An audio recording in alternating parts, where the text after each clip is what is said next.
ஒருத்தன் எரிக்சன், இன்னொருத்தன் கதாநாயகன். இவங்க 2 பேரும் ஒரு போர்டுக்கு போய் ப்ரெசென்ட் பண்ணணும். இதுக்கும் கந்த புராணத்துக்கும் சம்பந்தமே இல்லையே, அப்படிதான் யோசிக்கிறீங்க. அதுதான் ஆமுத்துலிங்கத்தினுடைய ஸ்பெஷாலிட்டி. நினைக்கவே முடியாத இரு துருவங்களை முடிச்சிடக்கூடிய மாபெரும் வித்தகர் தமிழ் மண்ணிலே இருக்கிற ஒரு எழுத்தாளர் இருக்க முடியும் என்றால் அது ஆமுத்துலிங்கம் ஒருவர் தான். எரிக்சனும் கதையினுடைய கதாநாயகனும் ஒரு போர்டுக்கு ப்ரெசென்ட் பண்ணணும். ஒரு அணைக்கட்டை கட்டலாமா வேண்டாமா என்று பிரச்சனை. இவங்க 2 பேரும் கட்டக்கூடாதுன்ற ப்ரப்போசலை போர்டுக்கு ப்ரெசென்ட் பண்ணுறாங்க.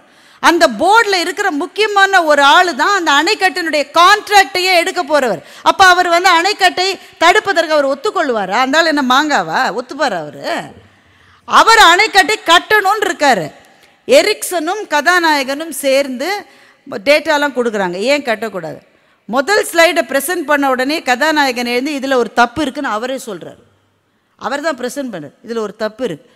நீயே தப்பு இருக்குன்னு சொன்னால் எதுக்குப்பா போர்டோட டைமை வேஸ்ட் பண்ணுற? இல்லை, நாங்கள் கேல்குலேட் பண்ண போது நாங்கள் இந்த அணை வந்ததுனால என்னென்ன பிரச்சனை வரும் லிஸ்ட் பண்ணுற போது ஒன்றை மிஸ் பண்ணிட்டோம். எதை மிஸ் பண்ண? இந்த இடத்துல இருக்கிற சில உயிரினங்கள் அழிந்து போகும், இனிமேல் அவை பிறக்கவே வளரவே வாய்ப்பில்லை என்று இதில் போட நாங்கள் மிஸ் பண்ணிட்டோம் அப்படின்றார். முதல் தப்பை இவரே ஒத்துக்கொண்ட பிறகு மற்ற ப்ரெசன்டேஷனில் யாரும் எந்த கேள்வியும் கேட்கல. நீங்கள் சொன்னது தான் சரின்னு எல்லாரும் சேர்ந்து அணைக்கட்டை கட்டுவதை நிறுத்திவிட்டார்கள். இந்த எரிக்சன் கதாநாயகன்ட்ட கேட்குறேன், இந்த ஸ்ட்ராட்டஜி உனக்கு எப்படி தோணுச்சு? நீயே ஒரு தப்பு இருக்குன்னு சொன்ன உடனே அடுத்தது நிஜமாவே தப்பு இருந்தால் கூட எவனுமே கண்டுக்காமல் இருக்கானே, இந்த ஸ்ட்ராட்டஜி உனக்கு? இதுதான் கச்சியப்பர் எனக்கு சொல்லிக் கொடுத்த ஸ்ட்ராட்டஜி. இதுக்கு பிறகு தான் நாங்கள் என்ன செய்ய ஆரம்பித்தோம்னா, யாராவது ஆடிட் வராங்கன்னா அவங்க கண்ணுக்கு படுற மாதிரி நாங்களே 2-3 தப்பை வச்சுருவோம். அவங்க அதை கண்டுபிடிச்சு சந்தோஷமாக எழுதிக்கிட்டு போவாங்க.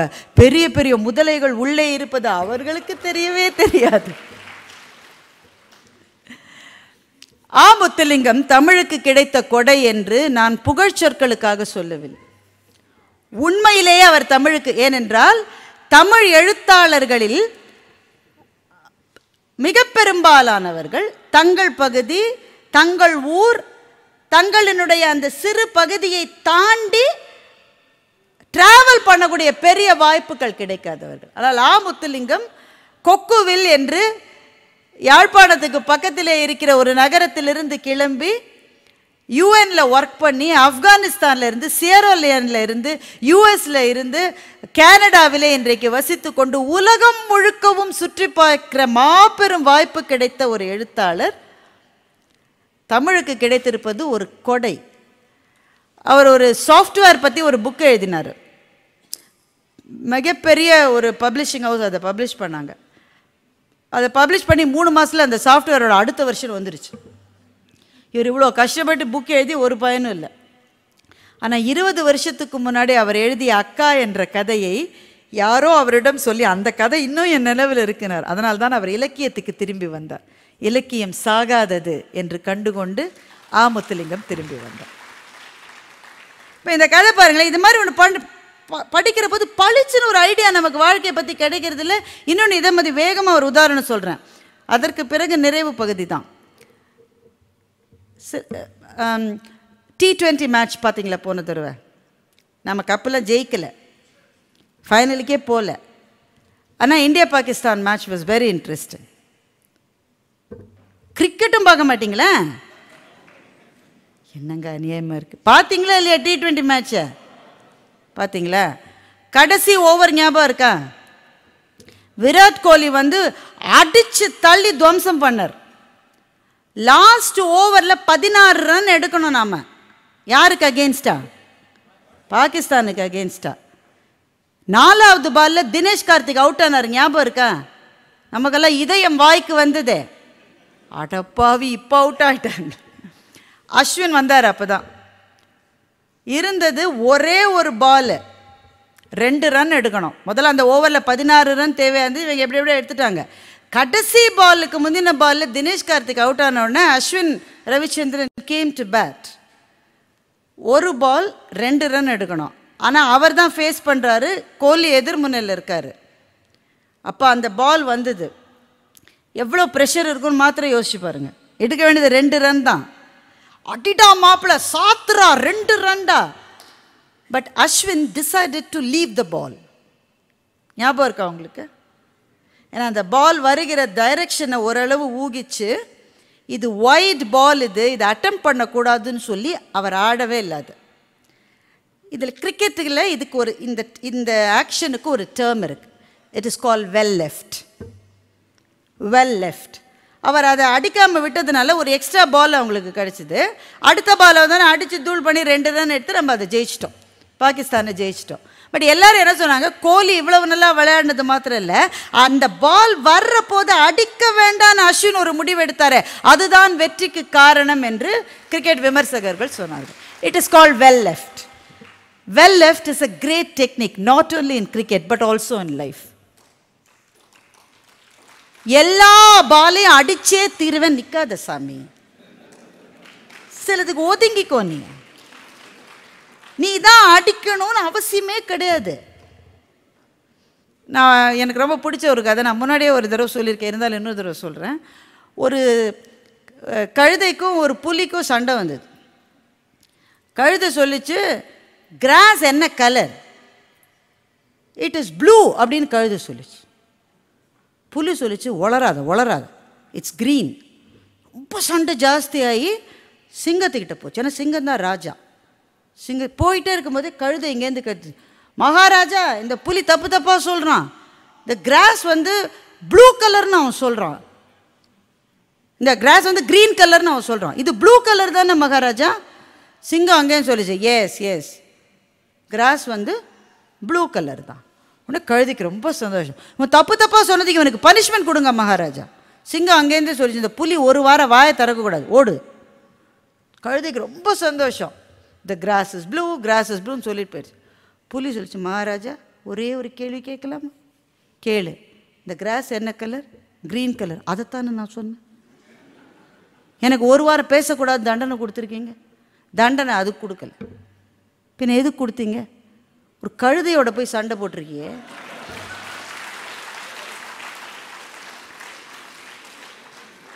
நீ எவ்வளவு பெரிய ஒரு அனிமல், நீ உனக்கு எவ்வளவு சக்தி இருக்கு, அவனோட ஒரு நாள் முழுக்க நீ சண்டை போட்டிருக்க.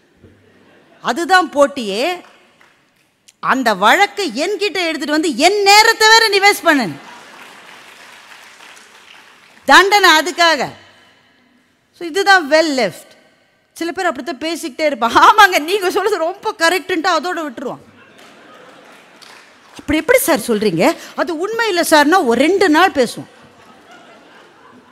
ஒரே ஒரு வார்த்தை சின்ன புன்னகையோட, நீங்கள் சொல்கிறது எப்போவுமே கரெக்டு தான் அப்படின்னா ஒரு நேரம் மிச்சமாகும். புரிஞ்சுக்கோ, well left is very important. சில பேர் எல்லாத்துக்கும் தானே போய் நிற்பான். அது போகக்கூடாது. எதுக்கு யாரை அனுப்பிச்சா அவன் சரியாக அதை அடிப்பானோ அவன் அனுப்பிச்சிட்டு நீ தள்ளிடு. வெண்முரசில் ஜெயமோகன் இதற்காக ஒரு கதை எழுதியிருக்கார். அதோடு நம்ம நிறைவு செய்து கொள்ளலாம்னு நினைக்கிறேன். ரொம்ப இன்ட்ரெஸ்டிங்கான கதை. சில சமயம் வாழ்க்கையில் நமக்கு இந்த ஸ்ட்ராட்டஜி தேவை. எல்லா பாலையும் நீ அடிக்காதரா, மற்ற தள்ளி நில்றா, அவ்வளோதான். பாண்டவர்கள் அந்த அரக்கு மாளிகையில் அவங்கள கொல்றதுக்கு சதி, மகாபாரதம் தெரிந்தானுங்க, நல்ல வேலை. பாண்டவர்கள் அரக்கு மாளிகையில் கொல்லப்படுவதற்கான சதி செஞ்சிட்டாங்க. இவங்களுக்கு விஷயம் தெரிஞ்சிருச்சு. அங்கே யாரோ இறந்த மாதிரி செட்டப் பண்ணிவிட்டு இவங்க தப்பிச்சிட்டாங்க. தப்பிச்சவங்க நேர அஸ்தினாபுரத்துக்கு போகல, மறைந்து வாழ்கிறார்கள். மறைந்து வாழ்கிறதுனால அவங்க இறந்துட்டாங்கன்னு துரியோதனன், சகுனி அண்ட் கம்பெனி நினச்சிக்கிட்டு இருக்காங்க. அப்போ அடிக்கடி போய் திருதராஷ்டிரனை அரிச்சு பிடுங்குறாங்க. அவன் தான் இறந்துட்டாங்களே, இளவரசு பட்டத்தை துரியோதனனுக்கு சூட்டி விடுங்கள். அவன் யோசிச்சுட்டே இருக்காரு. ஏன்னா 2 பேரில் மூத்தவன் தர்மன் தான், தர்மனுக்கு தான் சூட்டணும். ஆனால் தர்மன் இப்போ இருக்கானே தெரியலையே, யோசிச்சுக்கிட்டே இருக்கான். இப்போ போய் பிச்சை எடுக்கிறான். 1 வருஷம் ஆயிடுச்சு, 1 ஆண்டு முடிந்து போனது. இனிமேல் அவங்க உயிரோடு இருக்க வாய்ப்பு இல்லை. நீங்கள் எப்படியாவது துரியோதனனுக்கு இளவரசு பட்டது சரின்ட்டான் திருதராஷ்டிரன். அவை கூடிவிட்டது. இப்போ அமைச்சர்களுடைய ஒப்புதலை வாங்கிட்டாக்க இவனை இளவரசு பட்டம் சூட்டிடணும். இவன் இளவரசு பட்டம் சூட்டிட்டா அப்புறம் தர்மனுக்கு அந்த நாடு கிடைக்கிறதுக்கு வாய்ப்பே இல்லை. அப்போ கிருஷ்ணர் என்ன பண்ணுறாரு, இதை தடுக்கணும்னு முடிவு பண்ணுறார். உடனே நேர் அங்கே போய் என்ன நடந்தது என்றார். அதெல்லாம் செய்யல. அதுதான் வெல் லெஃப்ட். எல்லா இடத்துக்கும் நீ போகணுன்னு அவசியம் கிடையாது. இந்த பீமன் என்ன பண்ணா, வெளியில் வந்தவன் பகாசுரனை கொன்னுட்டான். பகாசுரன் கொல்லப்பட்டான், பீமனால தான் கொல்லப்படுறான். பகாசுரன் இறந்த விஷயம் இவங்களுக்கெல்லாம் இன்னும் வரல. கண்ணன் என்ன பண்ணா, தன்னுடைய அண்ணனான பலராமனிடம் போய், உனக்கு தெரியுமாண்ணா உன்னோட மாணவன் பகாசுரனை யாரோ கொன்னுட்டாங்கன்றான். பலராமர் கோபமே உருவானவர். கிருஷ்ணர் மாதிரி ஸ்ட்ராட்டஜிஸ்லாம் கிடையாது. என் மாணவனை யார் கொன்னதுன்னு நேர கிளம்பி திருதராஷ்டிரனுடைய கோர்ட்டுக்கு போயிட்டார். நீங்கள் இப்போ உள்ளே போக முடியாதுங்க, முக்கியமான வேலை நடந்துட்டு இருக்குன்னா அந்த ஆளெல்லாம் பிடிச்சி தள்ளி எல்லாரையும் மிதித்து உள்ளே போயிட்டார். ஏன்னா அவர் தான் துரியோதனனுடைய ஆசிரியர். அதனால் அவரை இவங்க அவமரியாதை செய்ய முடியாது. உள்ளே அழைக்கிறார்கள். வந்த உடனே துரியோதனனை பார்த்துக்க, என் மாணவனான பகாசுரனை நீ ஏன் கொலை செய்தார் நீ கேட்குறார். அவனுக்கு ஒன்றுமே புரியல. இல்லையே ஆசிரியரே, நான் கொலை செய்யவில்லையே. பகாசுரனை கொல்ல 3 பேரால் தான் முடியும். ஒன்று நான், 2வது நீ, 3வது பீமன். 3ல் ஒருத்தர் தான் கொல்ல முடியும். நான் கொல்லலை, பீமன் ஏற்கனவே செத்துட்டான். அப்போ நீ தானே பாக்கி இருக்க, நீ தான் கொன்று இருக்க. துரியோதனன் சொல்கிறான், ஐயோ குருவே, நான் இந்த மாளிகையை விட்டே வெளியில் போகல, நான் கொல்லவே இல்லை. உடனே பலராமர் யோசிக்க, அப்போ ஒருவேளை பீமன் உயிரோடு இருக்கிறானோ? உடனே டமால் ஏந்து விதுரர் சொல்கிறாரு, பீமன் உயிரோடு இருந்தால் தருமனும் உயிரோடு தானே இருப்பான். திருதராஷ்டிரன் சொன்னார், கேன்சல். வடிவேல் சொல்வார்ல, டீ கேன்சல். அதனால் இப்போ ஒருவேளை உயிரோடு இருக்கானோன்னு சந்தேகம் இருக்கும்போது இவனுக்கு கொடுக்க முடியாது, அடுத்த தடவை பார்த்துக்கலான்னு கேன்சல் பண்ணிட்டு எழுந்து போயிட்டார். துரியோதனனுக்கு என்ன நடந்ததுன்னு தெரியல. மணிமகுடம் தலைக்கு மேலே வந்தாச்சு. Too many slips between the cup and the lip. கடைசி நிமிஷத்தில் இப்படி சகுனி ஒருத்தனுக்கு தான் தெரிஞ்சது, ஒரு ஆள் இந்த அவைக்கு வராமலேயே இந்த நாடகத்தை நடத்தி இருக்கிறார். அதனால் எல்லா சண்டைக்கும் நீங்களே போடணும்னு அவசியம் கிடையாது. அதுக்கு கடவுள் சில பேர் நேர்ந்து விட்டுருப்பார். அவங்கள லேசாக பற்ற வச்சா அவன் போய் என்னென்ன செய்யணுமோ கரெக்டாக செஞ்சுட்டு வந்துடும். ஸ்னூக்கர் விளையாடி இருக்கீங்களா? கிரிக்கெட்டே ஒன்றும் கை தட்ட மாட்டேறீங்க, ஸ்னூக்கருக்கு என்ன சொல்ல போகிறீங்க? ஸ்னூக்கரில் எந்த பாலை குழிக்குள்ளே தள்ளணுமோ, ஸ்னூக்கர் பிளேயர் எவனும் அந்த பாலை நேராக எய்ம் பண்ணவே மாட்டான். அது பக்கத்தில் இருக்க தான் எய்ம் பண்ணுவான். அது போகிற போக்கில் இதை தள்ளி விட்டுட்டு அது போயிடும். வாழ்க்கையில் இந்த உத்திகள் சில சமயம் நமக்கு தேவையாகத்தானே இருக்கிறது. நண்பர்களே, நிறைவாக இலக்கியம் நமக்கு ஏன் தேவை? யாரிடமும் பேச முடியாத விஷயங்களை ஒரு புத்தகத்திடம் நம்மால் பேச முடிகிறது. புத்தகம் நம்மிடம் பேசுவதை வேறு யாரும் கேட்க முடியாவிட்டாலும் நாம் மாத்திரமாவது கேட்க முடிகிறது. மிக மிக அந்தரங்கமான சில உணர்வுகளை புத்தகங்கள் நம்மோடு பகிர்ந்து கொள்ளுகின்றன. வேற பெருசாக எதுவுமே சொல்லணும், ரொம்ப ரொம்ப ரொம்ப சாதாரணமாக. வள்ளுவர் ஒரு முறை தெருவில் நடந்து போய் கொண்டிருந்தார். வள்ளுவருக்கு எதிரிலே ஒருவர் வந்தார். சும்மா கற்பனை தாங்க, யார் பார்த்தது வள்ளுவரை? எதிரில் ஒருத்தர் வந்தார். ஏன்பா நேற்று நீ கச்சேரிக்கு வரவே இல்லை? அவர் கேட்குறார் வள்ளுவரை. ஆமாப்பா, வீட்டில் கொஞ்சம் வேலை இருந்ததுப்பா, வர முடியலப்பா. என்னப்பா, எவ்வளவு நல்ல கச்சேரிக்கு வரல? என்ன கச்சேரி? என்ன கச்சேரின்னே உனக்கு தெரியாதா? நேற்று ஒருத்தர் புல்லாங்குழல் வாசிச்சாரு பாரு, அட்டா, நீ கேட்காம மிஸ் பண்ணிட்டப்பா. ஒருத்தர் யாழ் வாசிச்சாருப்பா, மியூசிக்னா அதான்ப்பா. என்னப்பா இதுக்கு போய் வரல? வள்ளுவர் மனசில் நினச்சிக்கிட்டாரு, பாவம் இந்த ஆளுக்கு இன்னும் குழந்தை இல்லை, அதனால தான் புல்லாங்குழல் யாழ் யார் வாசித்ததோ இனிமை என்று சொல்லுகிறார். அவருக்கு மாத்திரம் பிள்ளை பிறந்தா அது இந்த மழலையில் கண்ணா பின்னு ஒளரும். சரியான வார்த்தை அது சொன்னால் கூட அது அவ்வளோ இனிமையாக இருக்காது. ஒளரி கொட்டி கலரி மூடும் பாருங்க, கேட்க அவ்வளவு இனிமையாக இருக்கும். குழல் இனிது யாழ் இனிது என்ப தம்மக்கள் மழலை சொல் கேளாதா? 7 சொற்களை வைத்து கொண்டு என்ன ஆட்டம் ஆடிருக்காரு ஆளு. இந்த திருக்குறள் நான் சொன்னது ரொம்ப எல்லாருக்கும் புரியக்கூடிய குறள். இன்னும் பல படிகள் இருக்கிறது. இந்த குறள்லேயே முக்கியமான சொல் எது? குழலா, யாழா, இனிது என்ற சொல்லா? எதுவும் கிடையாது. தம் மக்கள். பக்கத்து வீட்டு பிள்ளை கத்தினா 4 அடி அடித்து வாயை மூட வேயாமல் பண்ணுறோம். ஆனால் நம்ம பிள்ளை பேசினா அது என்ன ஒளறினாலும் நமக்கு ரொம்ப அழகாக இருக்கும். அதனால தான் அவர் சொன்னார், குழல் இனிது யாழ் இனிது என்ப தம்மக்கள் மழலை சொல் கேளாத. நம்ம பிள்ளைகளினுடைய மழலை சொல்லால் திளைத்திருக்கிற காதுகளை கொண்டவர்கள்தான் இந்த குறளை அனுபவிக்க முடியும் என்றால், ஒரு வாசிப்பு எழுத்தாளனுக்கும் படிக்கிறவனுக்குமான பிரத்யேகமான பாதைகளை அமைத்து செல்லுகிறது. அந்த பாதையில் நம்மை தவிர யாருமே இல்லாமல் பயணம் செய்கிற போது நம்முடைய காயங்களை மறப்பதற்கான ஒரு புது வாசலை அது திறந்து வைக்கிறது. வெளியிலிருந்து வந்த காற்று நம் மனத்தை விசாலப்படுத்துவதற்கான ஒரு ஜன்னலை அது புதிதாக நமக்கு காட்டுகிறது. ஒரு புத்தக படிப்பு என்பது வாழ்க்கையினுடைய அடுத்த பக்கத்துக்கு நம்மை அழைத்து செல்லுகிறது. மாபெரும் கொடும் தனிமைகளிலிருந்து நம்மை காப்பாற்றுகிறது. இந்த வாழ்க்கையை வாழுவதற்கான ஒரு பொருள் உண்டு என்பதை நமக்கு ஓயாது சொல்லுகிறது. எனவே நீங்கள் புத்தகத்தை எடுத்த உடனேயே தூக்கம் வருகிறவராக இருக்கலாம். போன புத்தக கண்காட்சியில் வாங்கிய புத்தகங்களை இதுவரை படிக்காதவராக கூட இருக்கலாம். ஆனால் உங்களினுடைய நெஞ்சு எதை தேடுகிறதோ அதை தருகிற எழுத்தாளன் எங்கோ இருக்கிறான். அவனை தேடுங்கள். அந்த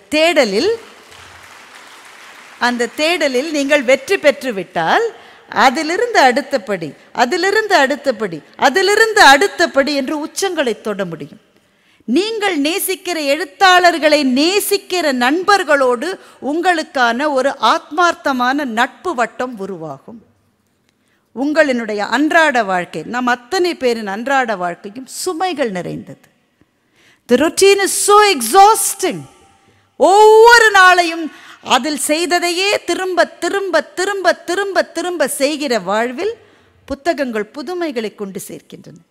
கோயம்புத்தூரினுடைய நெரிசலான தெருவில் உட்கார்ந்து கொண்டு ரஷ்யாவிலே இருக்கிற ஸ்டெப்பி புல்வெளிகளில் பறக்கின்ற ஒரு உணர்வலைகளை உங்களுக்குள் ஏற்படுத்த முடியும் என்றால் அது புத்தகத்தால் மாத்திரமே சாத்தியம்.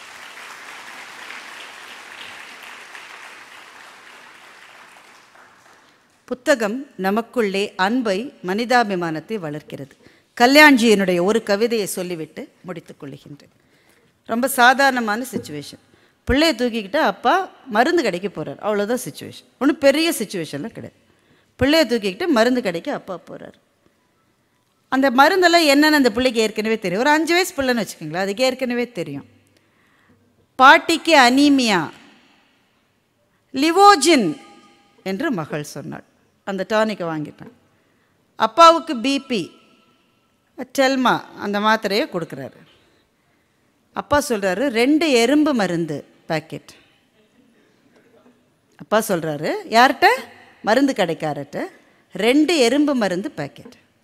பாப்பா கேட்டால், அப்பா நம்ம வீட்டில் இருக்கிற எறும்புக்கு உடம்பு சரியில்லையாப்பா என்று கேட்டான். எறும்பு மருந்து எதுக்காக கேட்குறாங்க? கொல்றதுக்கு. ஆனால் அந்த குழந்தையினுடைய உலகம் எவ்வளவு அழகானது என்றால், பாட்டிக்கு மருந்து மாதிரி, தாத்தாக்கு மருந்து மாதிரி, எறும்புக்கு ஏதோ உடம்பு சரியில்லை, அதற்காகத்தான் அப்பா மருந்து வாங்குகிறார் என்று நினைக்கின்ற இந்த அன்புதான் இலக்கியம் நமக்கு சொல்லித் தருகிற அன்பு. நாளைய மணிப்பூர்கள் நிகழாமல் இருக்க வேண்டும் என்றால் இந்த அன்பை விதைப்பதை தாண்டி நம்மால் என்ன செய்ய முடியும்? உலகெங்கும் விஷ வித்துக்கள் முளைத்து கொண்டிருக்கிற போது இலக்கியம் அன்பை எடுத்து செல்லுகிறது. அதை பிடித்து கொள்வோம், வாசிப்போம், சுவாசிப்போம், நேசிப்போம். நன்றி, வணக்கம். உங்கள் பசங்க நல்லா படிக்கலையா? கவலைப்படாதீங்க. உங்கள் மேலே இருக்கிற ஸ்பீக்கர் கிளாசிக் எக்ஸாம்பிள். ஐயா வாங்கின மார்க்கெல்லாம் கேட்டிங்கன்னா வானவராயர் சார் ஒரு மாதிரி பார்ப்பார் என்ன.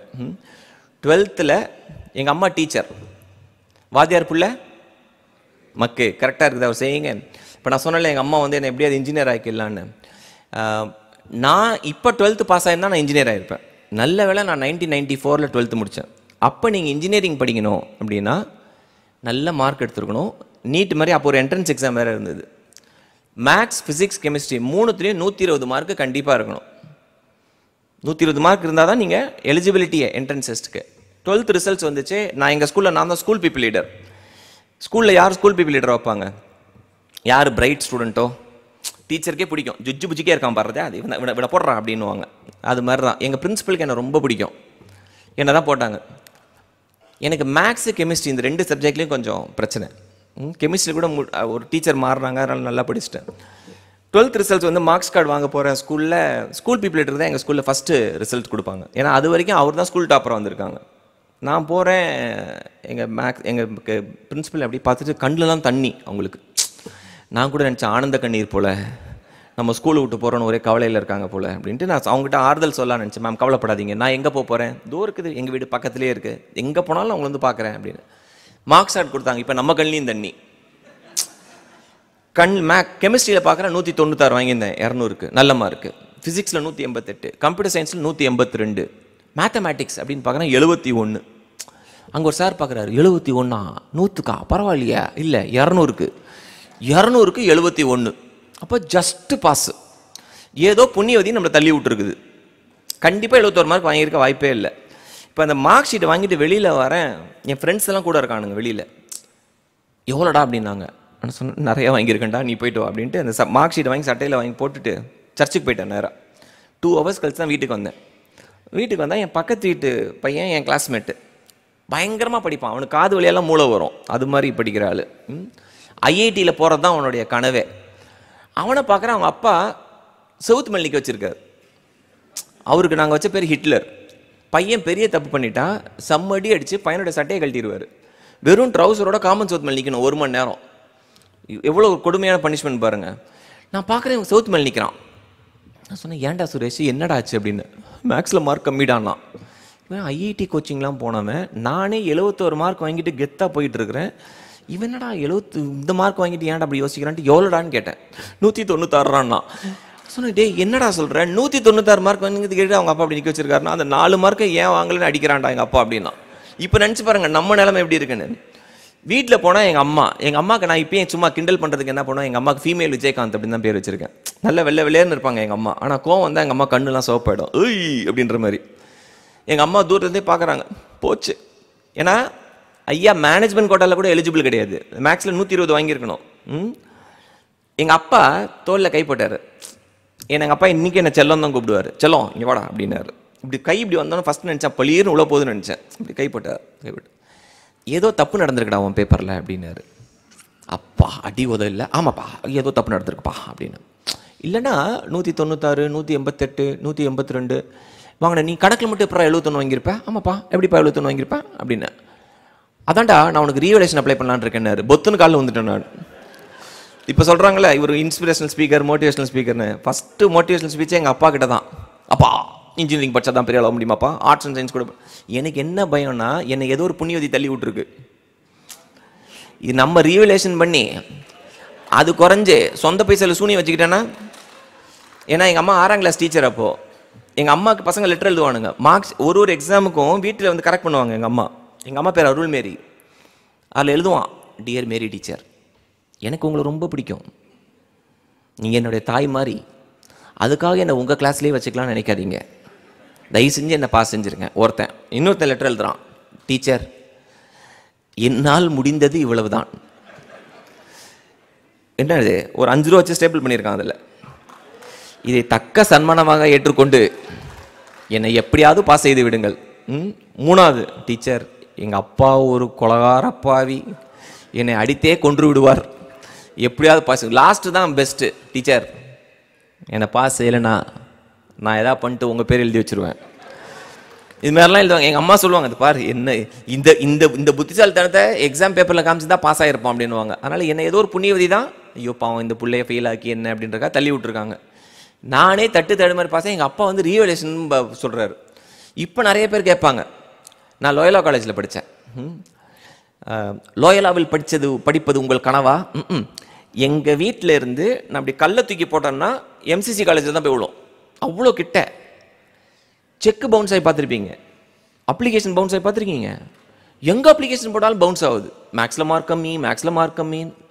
கடைசியில் எனக்கு வேற ஃபாதர் லெட்டர் கொடுத்தார். ஃபாதர்னா என் ஃபாதர் இல்லை, சர்ச்சில் இருக்க ஃபாதர் லெட்டர் கொடுத்தார். Is a good child, god fearing சைல்டுன்றனால. அதுவும் என்னோட மாமா தான் மேத்தமெட்டிக்ஸ் ஹெச்ஓடி வேறு. அவர் 2 லைன் எழுதிட்டு என்ன பார்ப்பார், நீ உண்மையாகவே நம்ம குடும்பத்தில் தான் பிறந்தியா மாமா? இல்லை 100க்கு 100 இல்லை 200க்கு 100 மார்க் வாங்க முடியாதா அப்படின்னார். மேத்தமெட்டிக்ஸ் இஸ் அவர் பிளட்டுன்னாரு. நான் சொல்லணும்னு நினச்சேன், மாமா உன் பிளட்டில் இருக்கு மாமா, என் பிளட்டில் இல்லையே. ஏன்னா நம்ம ஊரில் என்ன பண்ணிட்டாங்கன்னா நியூமரிக்கல் இன்டெலிஜென்ஸ் 10 இன்டெலிஜென்ஸ் இருக்கு. ஆனால் நியூமரிக்கல் இன்டெலிஜென்ஸுக்கு கொடுக்குற இம்பார்ட்டன்ஸ் நம்ம மற்ற இன்டெலிஜென்ஸுக்கு கொடுக்குறதே கிடையாது. மேக்ஸில் மார்க் கம்மி அப்படின்னு நம்மளை என்ன வடிகட்ட முட்டாலே முடிவு பண்ணிட்டாங்க. ஆனால் கடைசியில் கடவுள் வச்சார் பாருங்க ஆப்பு, எனக்கு கொடுத்த டிகிரி ஸ்டாட்டிஸ்டிக்ஸு. ஸ்டாட்டிஸ்டிக்ஸ்னு ஒரு டிகிரி இருக்கிறதே எனக்கு தெரியாது அன்றைக்கி. எனக்குள்ளே மைண்ட் வைஸ் என்ன தோணுச்சுன்னா, எப்பா சாமி இதுக்கும் இல்லைன்னா கரஸ்பாண்டன்ஸ் தான் படிக்கணும், ஓகே ஃபாதர்ன்ட்டு வெளில வந்துட்டேன் நான். அந்த பிரின்சிபலுக்கு என்ன நினச்சான்னு தெரியல, பயங்கர கடுப்பு அவருக்கு. ஏன்னா ரெக்கமெண்டேஷன்லேயே வருவாங்க லோயலால். அப்போ பக்கத்தில் இருக்க டீன் கிட்ட சொன்னார், தருதலை பசங்க ஒன்று இப்படி தான் லெட்டரை தூக்கிட்டு வருது, இவங்களுக்கு இல்லை காலேஜுக்கு சீட்டு கொடுக்குறதுக்காக நம்ம காலேஜ் நடத்துகிறோம் அப்படின்னு. எனக்கு ஒன்றும் உரைக்கல. ஆனால் எங்கள் அம்மாவுக்கு என்னடா நம்ம பெத்த பிள்ளையே யாரோ ஒருத்தர் தருதல்ன்றாரு அப்படின்ட்டு என்னை பார்த்து சொன்னாங்க, தம்பி உனக்கு இது ஒரு பாடமாக இருக்கட்டும் அப்படின்னாங்க. உடனே நினச்சிக்காதீங்க தமிழ் படத்தில் ஒரு ஹீரோ மாதிரி அடுத்த நாளே அதெல்லாம் இல்லை. அடுத்த நாள் கிளாஸ்க்கு போகிறேன். ஃபஸ்ட்டு அவர் முடிஞ்சோடனே என் ஃப்ரெண்டு கேட்குறான் பக்கத்தில் இருக்கவன், பிரதர் படத்துக்கு போகலாமாண்ணா. டேய் நான் எவ்வளோ கஷ்டப்பட்டு வந்திருக்கேன் தட்டு தடுமாறி. ஆனால் ஒரு விஷயந்தான் புரிஞ்சுது, காலேஜுக்குள்ளே போகும்போது தான் நம்மளுடைய ட்ரூ ஐடென்டிட்டி என்னன்னு தெரிஞ்சுது. படிப்பில் சுமார், கம்யூனிகேஷனில் சுமார், ஸ்போர்ட்ஸில் சுமார், கல்ச்சுரல்ஸில் சுமார், சுமார் மூஞ்சி குமார், என் பேர் சுஜித் குமார், கரெக்டாக செட் ஆச்சு, பக்காவாக செட் ஆச்சு. இப்போ ஒரு விஷயந்தான், வாழ்க்கையில் சக்சீட் ஆகணும் அப்படின்னா அகடமிக்ஸ் இஸ் இம்பார்ட்டன்ட். இதில் வந்து நான் படிப்பெல்லாம் முக்கியம் இல்லை. இப்போ நிறைய பேர் சொல்லுவாங்க ஸ்டீவ் ஜாப்ஸ் இது வேலையை விட்டார், படிப்பை பாதிலேயே விட்டார், மார்க் ஜக்கர்பர்க் பாதிலேயே வேலையை விட்டார். இல்லை, அவங்களுக்கு அதை விட பெரிய ஐடியா இருந்தது, அதனால் வேலையை விட்டு அதை போய் பர்சியூ பண்ணாங்க. Education is important, absolutely important. தயவு செஞ்சு there is no second thoughts on that. எனக்கு படிப்போட அருமை எப்போ தெரிஞ்சுன்னா 12th விழுந்த அடினால தான் தெரிஞ்சுது. அடுத்து என்னாச்சு, 3 வருஷம் லாயலால ஸ்டாட்டிஸ்டிக்ஸில் சூப்பராக படித்து டாப் 2ல் இருந்தேன். பிஜியில் கோல்டு மெடல் அடித்தேன். க்ரௌனிங் மொமெண்ட் என்னன்னா இதுதான், நம்ம எல்லாருமே லைஃப்பில் பெரிய பெரிய அவார்ட்ஸ்லாம் வாங்கியிருப்போம்ல, இந்த அச்சீவர் அவார்டு அந்த achiever award, life long award கொடுப்பாங்க நம்மளுக்கு, லைஃப் லாங் அச்சீவர் அவார்டு வரைக்கும் கொடுப்பாங்க. ஆனால் யாராலையுமே மறக்க முடியாத ஒரு அவார்டுனா நம்ம படித்த இன்ஸ்டிடியூஷன்லேருந்து ஆல்மா மேட்டர்லேருந்து கிடைக்கிற அவார்டு வந்து ரொம்ப ரொம்ப ஸ்பெஷல். அக்டோபர் 2, 2015 4 பேருக்கு லாயலால டிஸ்டிங்கிஷ் அலுமினின்னு அந்த வருஷம் கொடுத்தாங்க. அந்த 4 பேர் யார் யார்? முதல் ஆள் doctor C Rangarajan, former Andhra Pradesh and RBI governor. ரெண்டாவது டாக்டர் கோட்டீஸ்வர் ராவ், ஐஓபி பேங்கோட மேனேஜிங் டைரக்டர் அண்ட் சிஇஓ. மூணாவது சீஃப் ஜஸ்டிஸ், அப்போ இருந்த சீஃப் ஜஸ்டிஸ், சுப்ரீம் கோர்ட்டோட சீஃப் ஜஸ்டிஸ் மூணாவது. நாலாவது யாரை தருதல்னு சொல்லி சீட்டு கொடுத்தாங்களோ அவருக்கு மாற்றம் ஃபவுண்டேஷனில் ரன் பண்ண. when I walked up to the stage it was a goosebump moment. அன்னைக்கு அம்மா இருந்தாங்க, அந்த ஒரே ஒரு அவார்ட் ஃபங்க்ஷன் தான் அம்மா வந்திருந்தாங்க. அம்மா ஸ்டேஜில் வந்துட்டு என் காதில் ஏதோ சொல்லிட்டு போனாங்க, எனக்கு புரியல. கீழே இறங்கும்போது சொன்னாங்க, உனக்கு ஞாபகம் இருக்கான்னு தெரியல தம்பி, ஜூன் 27, 1994 அங்கே இருக்க பார்த்தியா அந்த காரிடார், அந்த க்யூவில் தான் நம்ம நின்றோம், அங்கேருந்து இங்கே வரதான் சக்ஸஸ், அங்கேருந்து இங்கே வரதான் success, I'm very happy today அப்படின்னாங்க. யங்ஸ்டர்ஸ் எல்லாருக்கிட்டையும் நீங்கள் சொல்ல வேண்டிய ஒரே ஒரு விஷயம், இந்த காலேஜ் பருவம்ன்றதுக்குல let's not take it for granted. பசங்க என்ன பண்ணால் காலேஜுக்குள்ளே போயிட்டு அதுக்கப்புறம் நான் வெளியில் இருக்க ட்ரை பண்ணுறாங்க. வெளியில் இருக்க எங்களை கேளுங்க, என்ன வேணால் ட்ரேட் ஆஃப் பண்ணுவோம் திருப்பி அந்த காலேஜுக்குள்ளே போகிறதுக்கு. ஸோ ஸ்கில்ஸ், காம்பிடென்சிஸ் இதை வளர்த்துக்கிறதுக்கு என்ன பண்ண முடியுமோ யங்ஸ்டர்ஸ் ஸ்பெண்ட் பண்ணட்டும். பசங்க படிக்கலைன்னா கவலைப்பட வேண்டாம், எதுவுமே தெரியலனாலும் கவலைப்பட வேண்டாம், ஸ்கில்ஸ் இல்லைன்னா கவலைப்பட வேண்டாம். ஆனால் அவன் யார் கூட சேர்ந்து பழகிறான்றதை மட்டும் பார்த்துக்கோங்க. அந்த 6 பேர், அந்த 5 பேர் 5 ரிலீஜியஸ் பீப்புளோட இருந்தானா நீ ஆறாதான் நீ ரிலீஜியஸாக இருக்க சான்ஸ் இருக்குது. 5 சக்ஸஸ்ஃபுல் பீப்புளோட இருக்கன்னா நீ ஆறாதான் அவங்களுடைய ஸ்கில்ஸு அவங்களுடைய காம்பிடென்சி உனக்கு வரதுக்கு சான்ஸ் இருக்குது. ரைட்? 5 எம்பத்தி இருக்கிற இது மாதிரி ஆர்கனைசர்ஸோட இருந்தீங்கன்னா you will pick up that. 5 இடியட்ஸோட இருந்தனா you will also become an idiot. It's a fact. அதான் என்விரான்மெண்ட்ன்றோம். அப்போ நம்மளோட ஃப்ரெண்ட், உன் நண்பன் யாருன்ட்டு நீ யாருன்னு சொல்கிறோன்றல, நீங்கள் வாட்ச் பண்ண வேண்டியதெல்லாம் ஃப்ரெண்ட்ஸ் யார், அவன் என்ன ஜாதி என்ன மதம்னு பார்க்காதீங்க, அந்த ஃப்ரெண்டு அவனை எலிவேட் பண்ணுவானான்னு மட்டும் பாருங்கள். அந்த ஒரு விஷயத்தில் மட்டும் பயங்கர கேர்ஃபுல்லாக இருங்க. அந்த ஒரு விஷயத்தில் I was truly blessed to have great friends. என் ஃப்ரெண்ட்ஸ்லாம் என்னை விட 100 மடங்கு கேப்பபிலிட்டி உள்ளவங்க. ஆனால் எப்போ வந்தாலும் உன்னால் முடியாதடா வாடா அப்படின்னு தூக்கி விடுவோம். அது மாதிரி ஃப்ரெண்டு இருந்துட்டான்னு வச்சுக்கோங்களேன், beautiful, life is beautiful. And ஃப்ரெண்ட்ஸுக்கு வந்து இந்த ஏஜ் தான் இருக்கணும்னு அவசியமும் கிடையாது. And last and most important thing, நம்ம பசங்களுக்கு the power to say no, எனக்கு இது வேண்டாம் அப்படின்னு சொல்கிறதுக்கான பக்குவமும் வந்தாகணும். ஏன்னா we always fall to temptation. அதாவது ஒரு சொல்லுவாங்க, there is no secret to success but the secret to failure is to saying yes to every damn thing which is happening around. Say no. And I want to close by saying this. லைஃப்பில் successful அப்படின்றதுக்கு எனக்கு பொறுத்த வரைக்கும் 3 formula தான் நான் சொல்லுவேன். நான் learn, earn and return. நான் திருப்பி சொல்கிறேன், லேர்ன், ஏர்ன் அண்ட் ரிட்டர்ன். இது எதுக்கு சொல்கிறோம் அப்படின்னா, இன்னைக்கு நம்ம இருக்கிற இது கிடையாது ரியல் இந்தியா. கோயம்புத்தூர் கொடிசியா ஹாலுக்குள்ளே இருக்கிறது இது இல்லை real India. The real India outside is very very different. நான் எல்லா கல்லூரிகளையும் போய் பேசும்போது தான் சொல்லுவேன், கிராஸ் என்ரோல்மெண்ட் ரேஷியோன்னு சொல்கிறாங்க, GER. தமிழ்நாடு பெருமைப்பட வேண்டிய விஷயம், நம்ம தான் ஹையஸ்ட் 52%. GERன்றது என்ன? ஒரு குழந்தை நீங்கள் பிறக்குது அப்படின்னா 12th முடித்து காலேஜ் வரைக்கும் போகிற ஆப்பர்ச்சுனிட்டி எத்தனை குழந்தைங்களுக்கு கிடைக்குது? 52% தமிழ்நாட்டில். இந்தியாவோட ஆவரேஜ் இஸ் 27%. 73% குழந்தைங்க இன்றைக்கும் ஹையர் எஜுகேஷன் ஆக்சஸ் இல்லாமல் தான் வெளியில் இருக்காங்க. அப்போது மனுஷனாக பிறந்த நம்ம ரெஸ்பான்சிபிளாக இருக்கணும். சக்ஸஸ் என்னை பொறுத்த வரைக்கும் சீக்ரெட் ஆஃப் சக்ஸஸ் என்ன அப்படின்னா, யாரெல்லாம் திருப்பி கொடுக்குறாங்களோ தேர் ஆல் சக்ஸஸ்ஃபுல் பீப்புள் என்னை பொறுத்த வரைக்கும். அண்ட் அதில் இவ்வளோ இத்தனை கோடி கொடுத்தாரு, இவ்வளோ 1000 கொடுத்தாருன்றது கிடையாது. மாற்றம் ஃபவுண்டேஷனுக்கு மாதம் 1ஆம் தேதி ஒரு சல்வார் கமிஸ் வரும், ஒரே ஒரு ட்ரெஸ் சல்வார் வரும். லாஸ்ட் 5 வருஷமாக வந்துட்டுருக்கு. ஒரு சல்வார் மட்டும் வரும் கொரியரில். நான் ஏதோ ஒரு சன் டிவியில் பேசுகிறேன், நான் என் குழந்தைங்களுக்கு ட்ரெஸ் வேணும் அப்படின்றதுக்காக யாரோ ஒருத்தர் அட்ரஸே இல்லாமல் வரும். சில நாள் அட்ரஸ் இருக்கும், பேர் இருக்காது. நான் போன மாதம் அது யார் அதுன்னு பார்த்தேன். நான் எனக்கு யாரா தொடர்ந்து 5 வருஷமாக அனுப்புகிறாங்கன்னு அவங்கள கண்டுபிடிச்சி ஃபோன் பண்ணி பேசினா எனக்கு ஒரு ஷாக் கிடச்சிது. என்னென்னா, தாம்பரம் பக்கத்தில் இருக்க ஒரு எக்ஸ்போர்ட் கம்பெனியில் வேலை செய்கிற ஒரு ஃபீமேல் தொழிலாளி தான் அவங்க வாங்குகிற சம்பளத்தில் இருந்து அவங்க கம்பெனிலேருந்தே ஒரே ஒரு சல்வாரை வாங்கி அனுப்புகிறாங்க. அவங்க சொல்கிறாங்க, நான் உங்களை பற்றி எழுதிட்டுமான்னு கேட்டேன். அவங்க சொன்னாங்க, தயவு செஞ்சு என் பேரை மட்டும் எழுதிடாதீங்க. நான் பார்த்ததில் one of the biggest donor சேலமில் முருகன் ஒருத்தரை பார்த்தேன் நான். இது கோவிடுக்கு ஒரு 2 வருஷத்துக்கு முன்னாடி. அங்கே போய் நான் ஒரு மேடையில் எப்படி பேசுகிறேன், அவர் கீழே உட்காந்துருந்தார். கூட்டம் ஃபுல்லாகிடுச்சு. கீழே அவரும் ஒரு பையனும் உட்காந்துருந்தாங்க. அழுக்கான ஒரு லுங்கி, ஒரு சட்டை, கையில் ஒரு மஞ்சள் பை ஒன்று வச்சுருந்தார். பேசி முடிச்சுட்டு நான் கீழே இறங்கினா நிறையா ஸ்டூடெண்ட்ஸ் என்கிட்ட பேசிகிட்டே இருந்தாங்க. அவர் தள்ளி நின்றுட்டே இருந்தார். அவர் கரெக்டாக என்கிட்ட பேச வரும்போது அந்த ஆர்கனைசர் என்ன பண்ணாங்க, இல்லை சார் அடுத்த ஃபங்க்ஷனுக்கு போகணும், நீங்கள் நில்லுங்க அப்படின்னாரு. நான் சொன்னேன், ஒரு நிமிஷம் இல்லைங்க, அவர் வரட்டும் அப்படின்ட்டு அவர்கிட்ட நான் பேச போனேன். அவர் என்ன பண்ணார், வணக்கம் சார், இது அப்படின்னு ஆரம்பித்தார் பாருங்க. சில டைம் நம்மளோட ஈகோ இருக்குல்ல, வி ப்ரீ ஜட்ஜ். அவன் இவர் என்ன கேட்க போகிறாருன்னு நம்மளே ஜட்ஜ் பண்ணிவிடுவோம். ஓகே, அதனால தான் இங்கிலீஷில் சொல்லுவாங்க, don't judge the book by its கவர்னுவாங்க. நான் என்ன பண்ணிட்டேன், டக்குன்னு சார் நான் அர்ஜென்ட்டாக ஒரு அடுத்த ஃபங்க்ஷனுக்கு போகணும், நீங்கள் என்ன கேட்க போகிறீங்கன்னு எனக்கு தெரியும். தம்பி 12th முடிச்சிருக்காரு, கஷ்டப்படுறாரு, கண்டிப்பாக நல்ல மார்க் எடுத்தால் நான் என் ஃபவுண்டேஷனில் சேர்த்துக்கிறேன் அப்படின்ட்டு டக்குன்னு என்னோடய பிஸ்னஸ் கார்டு எடுத்து அவர்கிட்ட கொடுத்தேன். அதை வாங்கினவர் வாங்கி, ரொம்ப நன்றி சார் அப்படின்ட்டு பாக்கெட்டில் வச்சுட்டு, ஒரு 30 செகண்ட் சார், நான் அதுக்காக வரல சார் அப்படின்னாரு. சொன்னார், இது என் அக்கா பையன், என் அக்கா கேன்சரில் இறந்துட்டாங்க, அவங்க அப்பா விட்டுட்டு போயிட்டாரு, எனக்கு 2 பசங்க இருக்காங்க, இவன் ஏன் பொறுப்பு, நான் படிச்சுக்க வச்சுருவேன், என் பிள்ளைங்கள மாதிரி இவனை நான் படிக்க வச்சுருவேன், அதுக்கு வரல சார். நீங்கள் மேடையில் பேசும்போது இந்த ஜெயஸ்ரீன்னு ஒரு பொண்ணை பற்றி சொன்னீங்களே சார், அந்த பொண்ணுக்கு நான் மாதம் ஒரு 1000 ரூபா அனுப்பிட்டுமா சார், அக்கௌண்ட் நம்பர் கொஞ்சம் கொடுங்கன்னு இருப்பாருங்க. ஐயோ, இந்த மூஞ்சை எங்கோ போய் வச்சுக்கிறது அன்னைக்கு அப்படியே பலார்னு அரைஞ்ச மாதிரி இருந்தது.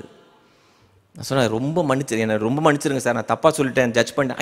ஐயோ அதெல்லாம் சொல்லாதீங்க சார், பெரிய வார்த்தைலாம் சொல்லாதீங்க, எனக்கு அந்த அக்கௌண்ட் நம்பர் மட்டும் நீங்கள் கொடுத்துருங்க சார், நான் தவறாமல் 1000 ரூபா மாதம் அனுப்பிச்சிட்றேன் சார்னு. 2018 மீட் பண்ண வர ஏப்ரலில் தொடர்ந்து 1000 ரூபா வந்துகிட்டே இருந்தது. மார்ச் 25ஆம் தேதி கோவிட் லாக்டவுன் ஆச்சு. ஏப்ரல் 1ஆம் தேதி பைசா வந்துச்சு திருப்பி லாக்டவுன். அவர் என்ன வேலை செய்கிறார், கொத்தனார் வேலை செய்கிறார். 750 ரூபாய் ஒரு நாள் சம்பளம் அவருக்கு. அதை வாங்கி தான் எனக்கு மாதம் 1000 ரூபா அனுப்புகிறார். இப்போ ஏப்ரல் மாதம்லாம் அந்த லாக்டவுன் ஞாபகம் இருக்குல்ல, எங்கேயுமே வேலை கிடையாது. நான் ஏப்ரல் மாதம் விட்டால் மே மாதமும் வந்துருச்சு பைசா. அப்போ நான் அவருக்கு ஃபோன் பண்ணேன், முருகன் நீங்கள் வேலையும் இல்லை, இப்போது இந்த டைம்லலாம் நீங்கள் பைசா அனுப்பாதீங்க, இப்போ பார்த்துக்கலாம் அப்படின்னு. இப்போ ஒரு விஷயம் சொன்னார், சார் எங்கள் அம்மா உயிரோடு இல்லை, எங்கள் அம்மா சாகிறதுக்கு முன்னாடி ஒரு விஷயம் சொல்லிட்டு போயிருக்கு, தம்பி யாருக்கிட்டையும் சத்தியம் பண்ணாத, சத்தியம் பண்ணால் தலையே போனாலும் அதை காப்பாற்றினுண்டா தம்பின்னு சொல்லிட்டு என்கிட்ட சொல்கிறாரு. 3 வேளை சாப்பாடு 2ஆ குறைஞ்சா கூட குறையும் சார், இந்த 1000 ரூபா உங்களுக்கு வந்துகிட்டே இருக்கும் சார்னாரு. இன்னைக்கு வரைக்கும் வருது அந்த 1000 ரூபா. Now that's the power of what you want to return, right? நம்ம குழந்தைங்களுக்கு கல்வி சொல்லிக் கொடுங்க, டிசிப்ளின் சொல்லிக் கொடுங்க, ஹார்ட் ஒர்க் சொல்லிக் கொடுங்க, ஃபோக்கஸ் சொல்லிக் கொடுங்க, எல்லாம் சொல்லிக் கொடுங்க. ரொம்ப ரொம்ப இம்பார்ட்டண்ட்டாக எம்பத்தி அப்படின்னு ஒரு விஷயம் இருக்குது. சிம்பத்தி வேண்டாம், ஐயோ பாவம், அதனால 5 பைசா பிரயோஜனம் கிடையாது. எம்பத்தி, அவன் கஷ்டப்படுறான்னா அதை போன ஜென்மத்தை கர்மா கிருமான்லாம் போயிடாதீங்க தயவு செஞ்சு. அப்புறம் நம்ம மனுஷனே கிடையாது. இவனுக்கு நம்மளால் என்ன பண்ண முடியும்? எல்லாரும் தொண்டு நிறுவனம் ஆரம்பிக்க முடியுமா? கஷ்டம். எனக்கு இது பண்ணணும்னு ஆசை. எல்லாருக்கும் ஒரு காலிங் இருக்கு. இன்னைக்கு நிறைய பேர் நினச்சிக்கிறாங்க மாற்றம் நான் ரன் பண்ணுறேன். இல்லை, அதோ உட்காந்துருக்காரு. இவர் கல்லூரியில் 50 பசங்க ஃப்ரீயாக கொடுக்குறாங்க, அவர் தான் கொடுக்குறாரு. And we act as a bridge. So நம்மளுக்கான பர்பஸ் ஒன்று இருக்குது. நம்ம குழந்தைங்க கிட்ட கேட்க வேண்டியதெல்லாம் ஒன்றே ஒன்று தான். அடுத்து அவன் கஷ்டப்படுறான்னா அவன் ப்ராப்ளத்தை சால்வ் பண்ணுறது, அட்லீஸ்ட் அந்த வழி நம்மளுக்கு உணர்றதா அதான். Good education is not something which opens your mind. Good education is also something which opens your heart. அடுத்தவனோட வழி தெரியாமல் நம்ம இருக்கிறோன்னா நம்மளை விட மோசமானவங்க வேறு யாருமே இருக்க முடியாது. அதனால தான் உங்களுக்கு நான் கொடுத்த எக்ஸாம்பிள்லாம் பார்த்தீங்கன்னா, of course there are big donors, எல்லோரும் இருக்காங்க. ஒரு திருநங்கையாக இருக்கலாம், இல்லை இது மாதிரி முருகனாக இருக்கலாம், இல்லை இந்த ஒரே ஒரு ஒத்த செல்வார் கமீஸ் கொடுக்குறாங்களே அவங்களாம் இருக்கலாம்.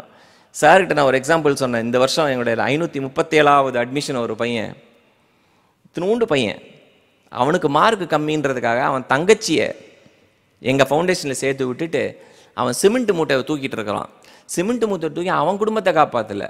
அவங்க ஊரில் ஆட்டிசம் வந்த ஒரு குழந்தை, 7ஆம் கிளாஸ் படிக்கிற ஒரு குழந்தை, அப்பா அம்மா இல்லைன்ற குழந்தைங்க மாதம் 1000 ரூபா கட்டி, மாதம் 3000 ரூபா அவன் சம்பாதிக்கிறதுல 3000 ரூபா கட்டி அந்த குழந்தைய பார்த்துட்டு இருக்கிறான். இவன் என்ன வயசு? அவனுக்கு 17.5 வயசு. தூண்டு இருக்கான் அந்த பையன். எல்லாம் ஹீரோஸ். ரியல் ஹீரோஸ் எல்லாம் சினிமாவில் வரவங்க மட்டும் கிடையாது.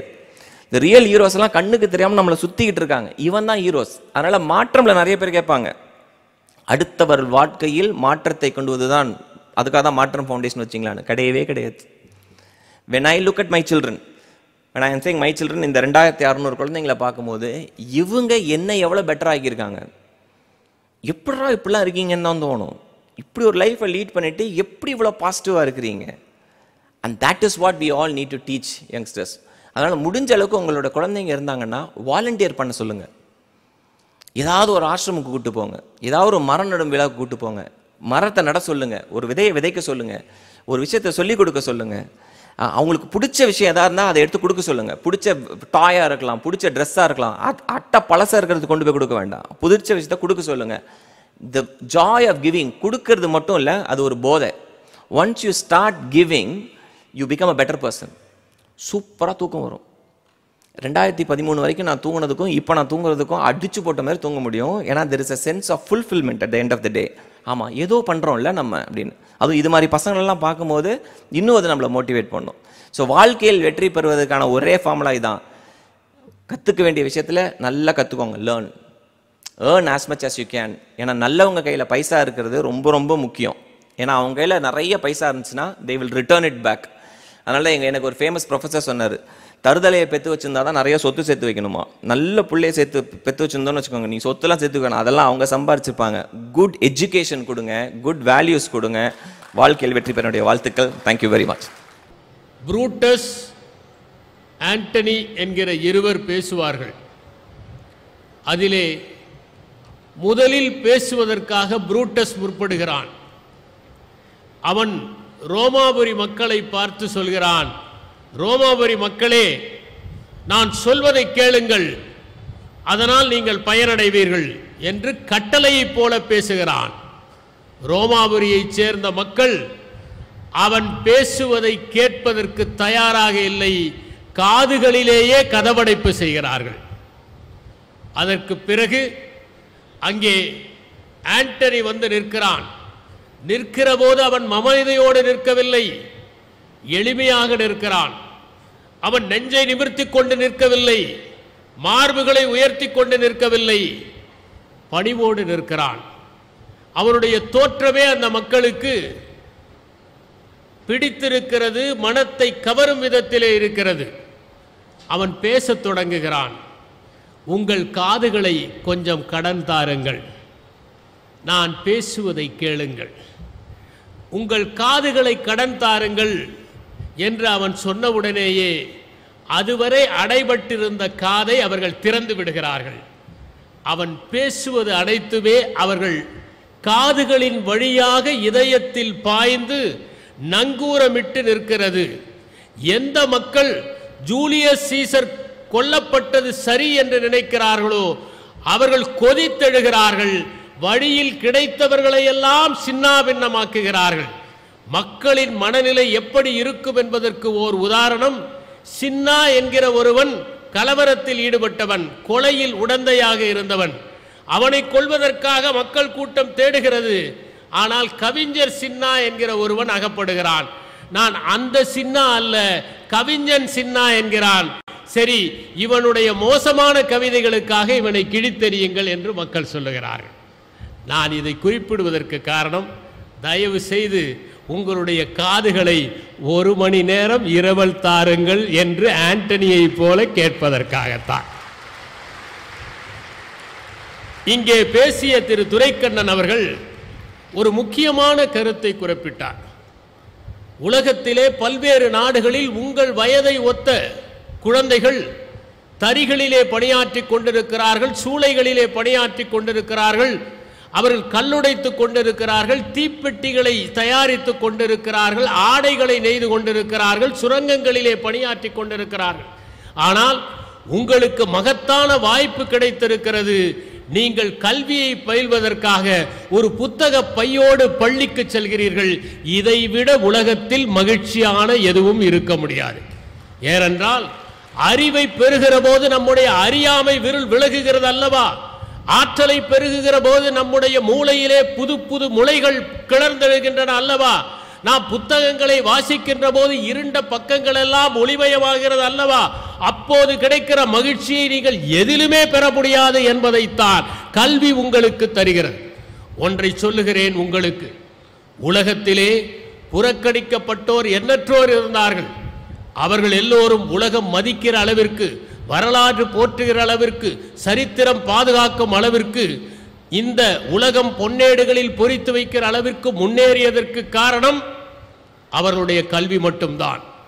உலகம் அறிவைத்தான் போற்றுகிறது இறுதியிலே என்பதை நாம் வரலாற்றை படிக்கிற ஒவ்வொரு வரியிலும் தெரிந்து கொண்டிருக்கிறோம். நான் உங்களுக்கு சாக்ரட்டிஸை பற்றி ஒன்றை சொல்ல விரும்புகிறேன். சாக்ரட்டிஸ் என்பவர் தன்னுடைய அறிவின் திரட்சியால் ஏத்தன்ஸ் நகர வீதிகளிலே இளைஞர்களை சந்தித்தவர். மூட நம்பிக்கைகளுக்கு எதிராக அவர் போராடியவர். அவர் எதிரிலே மக்கள் வந்தால் நான் அறிவாளி கேட்டுக்கொள்ளுங்கள் என்று அவர் ஒருபோதும் கூறியதில்லை.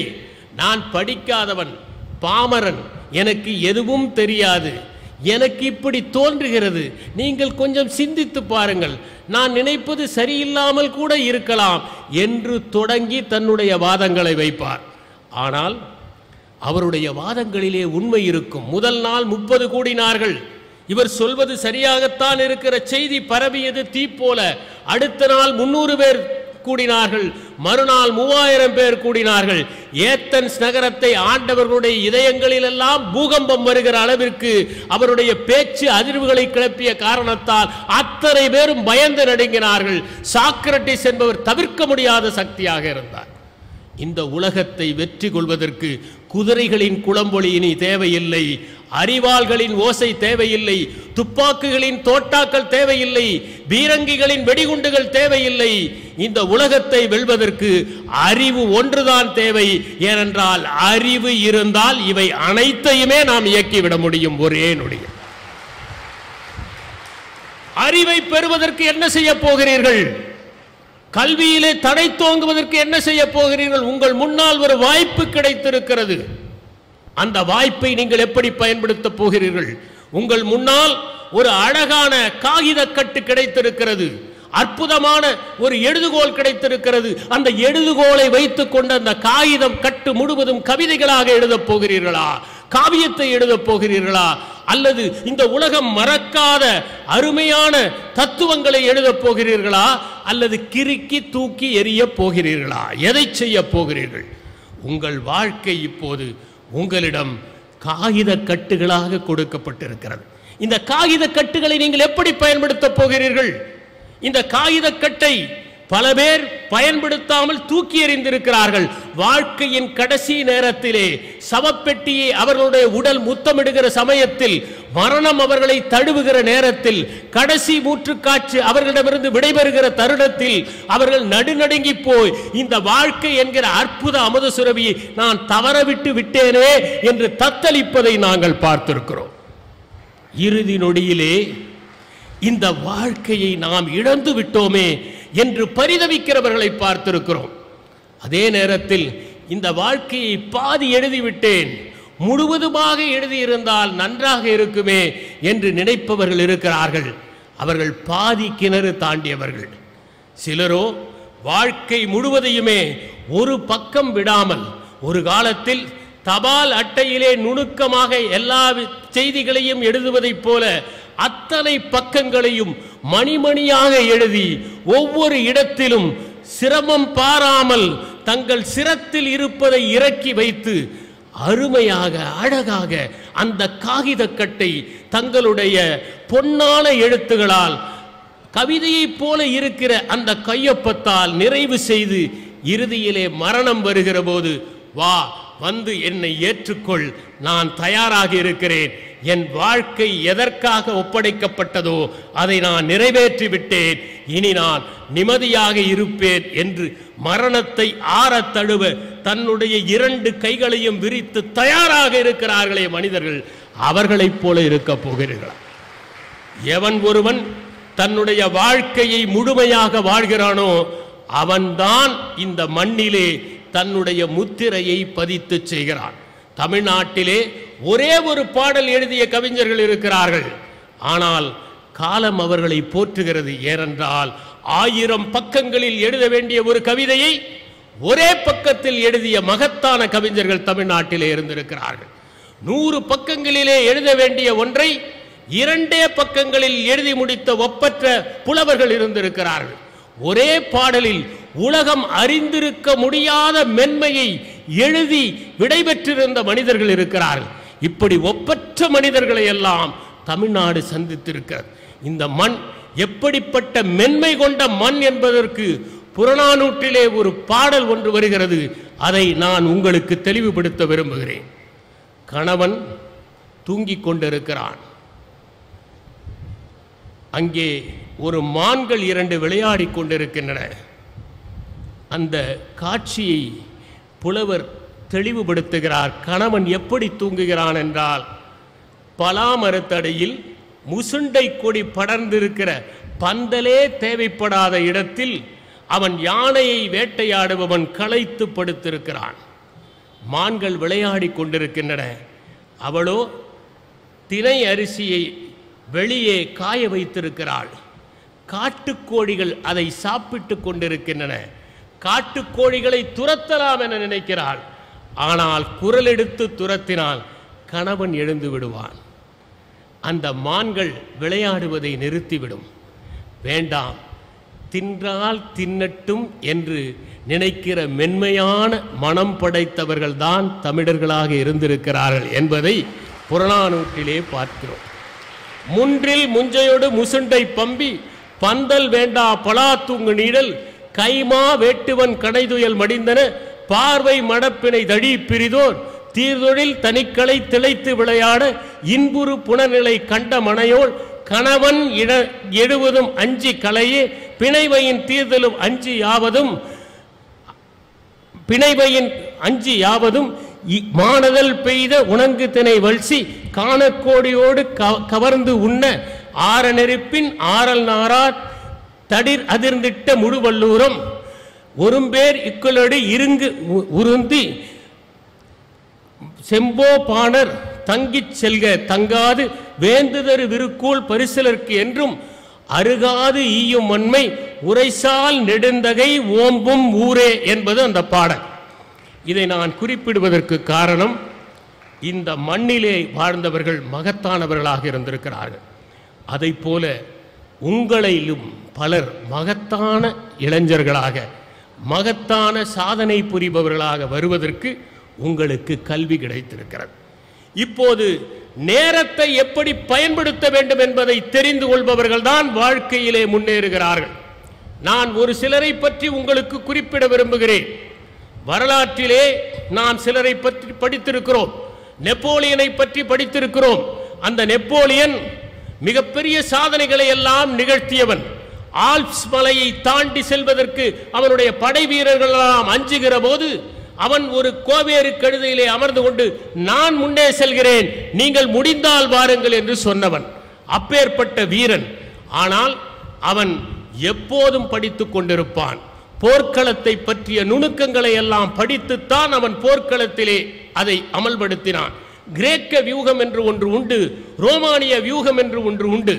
கிரேக்க வியூகம் என்பது குதிரைப்படை, பீரங்கிப்படை, காலாட்படை அனைத்தையும் ஒன்றாக வைத்துக் கொண்டிருப்பது. ஆனால் ரோமானிய படை என்பது குதிரைகள் தனியாக, பீரங்கிகள் தனியாக, அதிலே காலாட்படை தனியாக என்று பிரித்து கையாளுபவை. பிரித்து கையாளுகிற போது காலாட்படையை ஒரு குதிரைப்படை எதிர்கொண்டால் அதிலே இருக்கிற அத்தனை பேரையுமே அது துவம்சம் செய்துவிடும். ஆனால் இவன் கிரேக்க படை வியூகத்தின்படி அனைத்தையும் ஒன்று சேர்த்தான். அவன் எப்போதும் சொல்லுவான், நான் அலுவலகத்திற்கு செல்லுகிற போது வீட்டை பற்றி சிந்திப்பதில்லை, வீட்டிற்கு சென்ற பிறகு அலுவலகத்தை பற்றி சிந்திப்பதில்லை என்று. அயராது உழைத்த காரணத்தால் ஒரு சாமானியனாக இருந்தவன் சரித்திரம் படிக்கிற நிலைக்கு உயர்ந்தான் என்பதை சொல்லுகிறார். உலகம் முழுவதுமே ஒப்பற்ற சாதனைகளை புரிந்த அத்தனை பேருமே கடின உழைப்பை செய்தவர்கள். முதலாவதாக நான் உங்களுக்கு கூற விரும்புவது, நேரத்தை சரியாக பயன்படுத்துங்கள். நீங்கள் படிப்பவை அனைத்தையுமே முழுமையாக படிப்பதற்கு முயற்சி செய்யுங்கள். நீங்கள் அனைவரும் இப்போது பள்ளியிலே படித்துக் கொண்டிருக்கிறீர்கள். 15, 16, 17 வயது ஆன மாணவர்கள் தான் இங்கே வந்திருக்கிறீர்கள். உங்களுக்கு காலம் இன்னும் இருக்கிறது. ஆனால் இந்த நீண்ட காலத்தை, நிறைய காலம் இருக்கிறது என்று வீணடித்து விடாதீர்கள். எனக்கு ஒரு சின்ன சம்பவம் நினைவுக்கு வருகிறது. பள்ளி தொடங்குகிற போது சில மாணவர்கள் நினைப்பார்கள், இன்னும் 300 நாட்கள் இருக்கின்றன, பார்த்து கொள்ளலாம், பிறகு படித்துக் கொள்ளலாம் என்று. ஆனால் 300 நாட்கள் பிறகு 90 நாட்களாக குறையும். 90 நாட்கள் வருகிற போது கூட இன்னும் 90 நாட்கள் இருக்கின்றன, பார்த்து கொள்ளலாம் என்று நினைப்பார்கள். இறுதியிலே தேர்வுக்கு 10 நாட்களுக்கு முன்னால் படிப்புக்கான விடுமுறை விடுகிற போதுதான் படிக்க ஆரம்பிப்பார்கள்.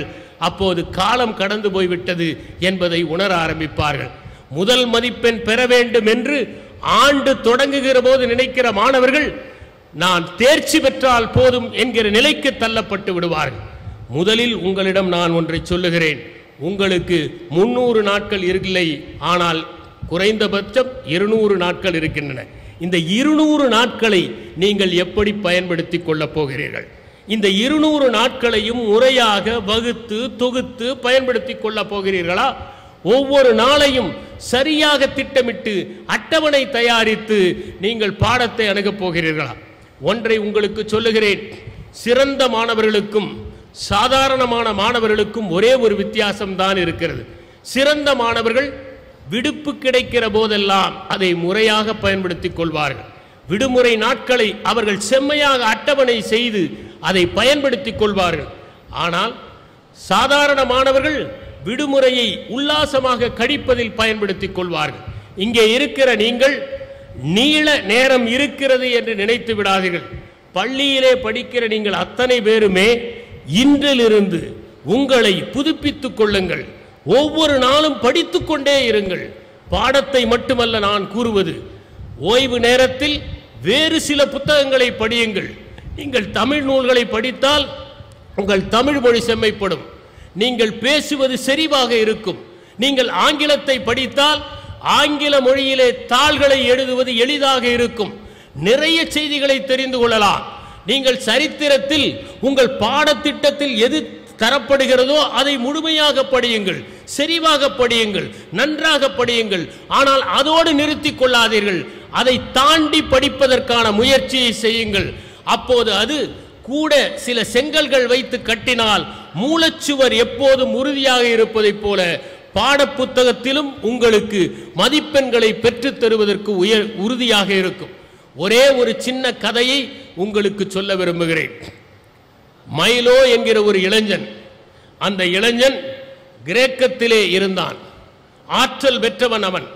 மிகப்பெரிய காளைகளை எல்லாம் தன்னுடைய தோளிலே தூக்கி கொண்டு அவன் வீதிகளிலே வலம் வருவான். அவனை பார்க்கிற அத்தனை பேருமே ஆச்சரியப்படுவார்கள். எப்படி உன்னால் இவ்வளவு பெரிய காளைகளை தூக்கி கொண்டு நடக்க முடிகிறது என்று. அவனுடைய பெயரே புல் லிஃப்டிங் மைலோ என்பதுதான். அவனிடம் கேட்டார்கள், நீ காளைகளை எவ்வாறு தூக்குகிறாய் என்று. அவன் சொன்னான், இதில் ஒன்றும் பெரிய அதிசயம் இல்லை. நான் சின்ன வயதாக இருக்கிற போது எங்கள் பசு ஒரு கன்றை ஈன்றது. நான் அந்த கன்றை எடுத்து என்னுடைய தோளிலே வைத்துக்கொண்டு வலம் வருவேன். தினமும் வலம் வந்தேன். ஒரு நாள் பார்த்தால் என் தோளில் கன்று இருப்பதற்கு பதிலாக காளை இருக்கிறது என்று சொன்னான். தினசரி படிப்பவர்களுக்கு தேர்வு தோள்களில் கன்றாக இருக்கிறது, கடைசியில் படிக்கிறவர்களுக்கு தேர்வில் அந்த வினாக்கள் எல்லாம் காளையாக இருந்து அமுக்குகிறது. அதனால் தயவு செய்து 3 விதிகளை நீங்கள் நினைத்துக் கொள்ளுங்கள். நமக்கு ஞாபக சக்தி என்பது 3 விதமாக இருக்கிறது. ஒன்று நொடி நேர ஞாபக சக்தி. உதாரணமாக, நீங்கள் ஒரு ரயில்வே சந்திப்பில் ஒருவரை பார்க்கிறீர்கள், அவருடைய முகம் எவ்வளவு நேரம் ஞாபகத்தில் இருக்கும்? 10 வினாடிகள் கூட ஞாபகத்திற்கு இருக்காது, அதற்கு பிறகு மறந்துவிடும். இது கணநேர ஞாபக சக்தி. இந்த கணநேர ஞாபக சக்தி என்பது எல்லோருக்குமே உடனே மறந்துவிடக்கூடியது. அடுத்தது குறைந்த நேர நினைவாற்றல். ஒன்றை படிக்கிறீர்கள், அது சில நேரம் ஞாபகத்தில் இருக்கும். ஒரு 30 to 40 நிமிடங்கள் அது ஞாபகத்துக்கு இருக்கும், அதற்கு பிறகு மறந்துவிடும். உதாரணமாக, உங்கள் ஆசிரியர் வகுப்பிலே ஒரு பாடம் நடத்துகிறார். அவர் ஒரு பட்டாம்பூச்சியை பற்றி பாடம் நடத்துகிறார். பட்டாம்பூச்சி இப்படி இருக்கும், அது புழுவாக இருக்கும், கூட்டு புழுவாக இருக்கும், பிறகு வண்ணத்து பூச்சியாக ஆகும் என்று பாடம் நடத்தினால், அந்த வண்ணத்து பூச்சி ஆவதற்கு எவ்வளவு ஆயுட்காலம் என்பதை அவர் சொன்னால் நீங்கள் அதை சில நேரம் ஞாபகத்தில் வைத்திருப்பீர்கள், ஆனால் வாழ்நாள் முழுவதும் ஞாபகத்திலே இருக்காது. அப்படி நீங்கள் 30 to 40 நிமிடங்கள் அதை ஞாபகத்தில் வைத்திருப்பீர்கள். இது குறைந்த நேர நினைவாற்றல். நீண்ட கால நினைவாற்றல் என்பது ஒன்றை படித்தால் வாழ்நாள் முழுவதுமே நினைவிலே வைத்திருப்பது, அதுதான் நீண்ட கால நினைவாற்றல். தேர்வுக்கு பிறகும் அதை நினைவிலே வைத்துக் கொள்வது. உதாரணமாக, நாங்கள் பள்ளியிலே படிக்கிற போது எங்கள் தமிழாசிரியர் ஒரு பாடலை சொல்லிக் கொடுத்தார். கொற்றவன் பெற்ற குலக்கொடியை கவி கற்க உன்பால் விடுத்தேன், அந்த குற்றம் புரிந்தனையா இல்லை, அதை மட்டும் உரைத்து விடு, வெற்றி 8 மற்றும் திக்கிலும் மற்றும் விட்டு வெற்றி 8 திக்கு முற்றிலுமே சென்று மேவிட ஆள்பவன் நான், அட இன்றைக்கு நின் தலை அற்றது மற்றென்னை என்னென்று தான் நினைப்பாய் என்று ஒரு பாடல். பாரதிதாசனுடைய புரட்சி கவியிலே வருகிற ஒரு பாடல், இன்னும் அது நினைவிலே இருக்கிறது. எனக்கு மைக்ரோபயாலஜி என்றால் என்ன என்று இளம் வேளாண்மை படிக்கிற போது என் ஆசிரியர் ஒருவர் சொல்லிக் கொடுத்தார். மைக்ரோபயாலஜி என்றால், microbiology is the study of the organism which are too small to be clearly perceived by the unaided naked eye என்பதுதான் அது. இதை நான் நினைவில் வைத்துக் கொள்வதற்கு காரணம், நான் அதை குறைந்த கால நினைவாற்றலிலிருந்து நீண்ட கால நினைவாற்றலுக்கு தள்ளிவிட்டு விட்டேன். அப்படி நீங்களும் படித்தால் வாழ்நாள் முழுவதுமே படிப்பதை நினைவிலே வைத்துக் கொள்ள முடியும். அதற்கான சாத்தியக்கூறுகள் இருக்கின்றன. இது எளிதில் வரக்கூடிய ஒன்றுதான். அதை நீங்கள் கிரகிப்பதற்கு தேவையானது ஒரே ஒரு உத்திதான். வகுப்பில் ஆசிரியர் என்ன நடத்துகிறாரோ அதை முழுமையாக கவனிக்க வேண்டும். கவனிப்பது எப்படி என்றால், ஒரு புலி ஒரு மானை வேட்டையாட வேண்டும் என்று நினைத்தால் அடிமேல் அடி எடுத்து போகிறதே, அப்போது எந்த ஓசையாவது செய்கிறதா? அந்த புலியின் முன்னால் வேறு ஏதாவது தெரிகிறதா? அந்த மான் மட்டும்தான் தெரிகிறது. அது உலகமே அந்த மானாக போகிறது. அதைப்போல நீங்கள் கவனிக்கிற போது வகுப்பறையும் ஆசிரியர் தான் உங்கள் உலகமாக இருக்க வேண்டும். இந்த தகவல் உங்களுக்கு பிடிச்சிருந்தா லைக் பண்ணுங்க, உங்க ஃப்ரெண்ட்ஸுக்கு ஷேர் பண்ணுங்க, மறக்காம எங்க சேனலுக்கு சப்ஸ்கிரைப் பண்ணுங்க.